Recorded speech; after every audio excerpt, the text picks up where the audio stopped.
Hello, Assalamu alaikum students. How are you all? Hope you are all doing good. Students, in today's class we have one passage here. In this passage some underlined words are given. These underlined words we have to replace with correct homophones. So in previous class we have learned what is homophones and homonyms. So you have to replace these underlined words with the correct homophones. So, all you know what is homophones? Yeah, the homophone words have same pronunciation but different meaning as well different spelling.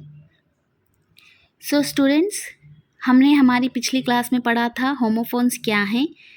तो हमें यहाँ पे आज इस class में एक passage है. इस पैसेज में कुछ अंडरलाइन वर्ड्स दिए हुए हैं.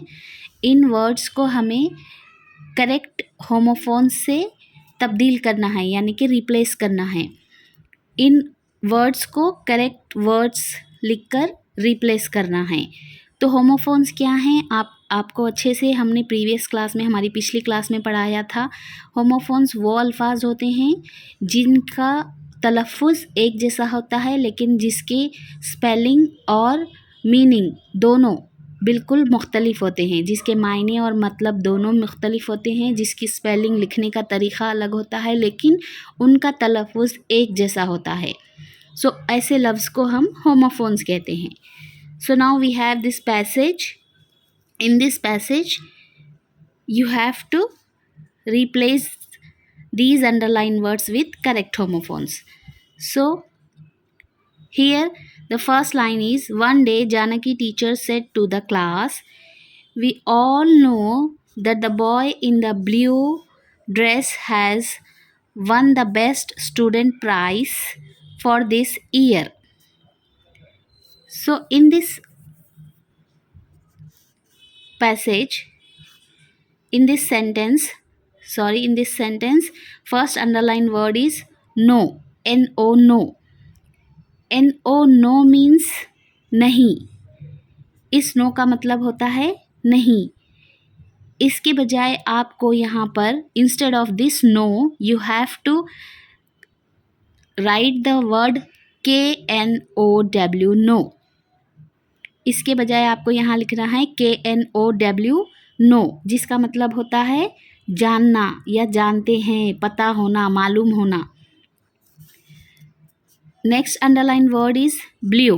BLEW. ब्लू इसका मतलब होता है उड़ा दिया, फूंक मारकर उड़ा देना, कोई चीज़ को फूंक मारना, ये blue. Instead of this blue you have to correct this word, correct the spelling BLUE blue. इस ब्लू के बजाय आपको BLUE ब्लू लिखना है, जिसका मतलब होता है नीला रंग. नीला रंग.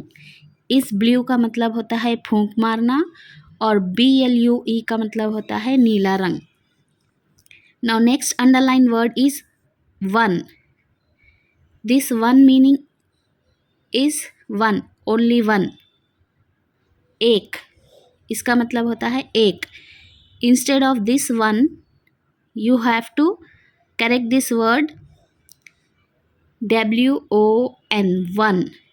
WON वन मीन जीतना, जीत लिया. You have achieve something.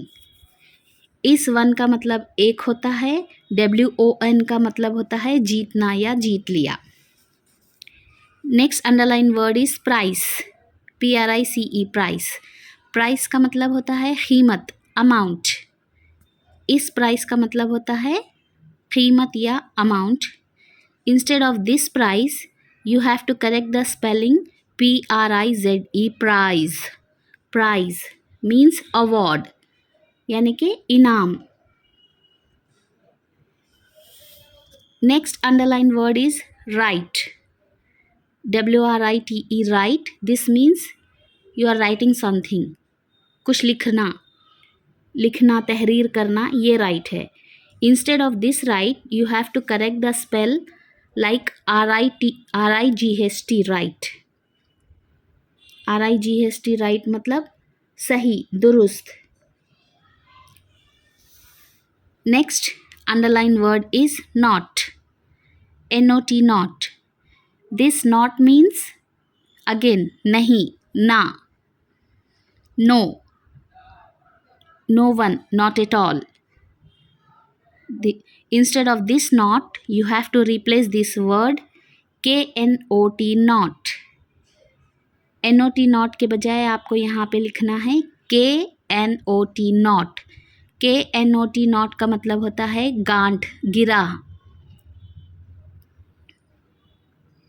Next died. DIED died. died का मतलब होता है मरना, मर गया, वफात पा गया. Instead of this died, you have to correct the spell DYED died. DYED died इसका मतलब होता है रंग देना, रंगा हुआ, कोई चीज़ को रंगना. Usually soluble substance for staining or coloring something. So instead of this died, you have to replace the word DYED died. So these are our correct homophones. Hope you are all understood well. Students, उम्मीद करती हूँ आपको समझ आया है किस तरह हमने करेक्ट होमोफोन से इन अंडरलाइन वर्ड्स को रिप्लेस किया है. तो मैं आपको यहाँ पे एक स्क्रीनशॉट भी दे दूँगी इस पैसेज में किस तरह मैंने सारे लफ्ज़ को करेक्ट होमोफोन से रिप्लेस करके लिखा है. एक मैं आपको स्क्रीनशॉट इस पैसेज का यहाँ पे दे दूँगी. तो उम्मीद करती हूँ आपको मेरी आज की क्लास अच्छे से समझ आई है. Hope you are all understood well. So we will continue our unit 6 in our next class. Till then, goodbye to all.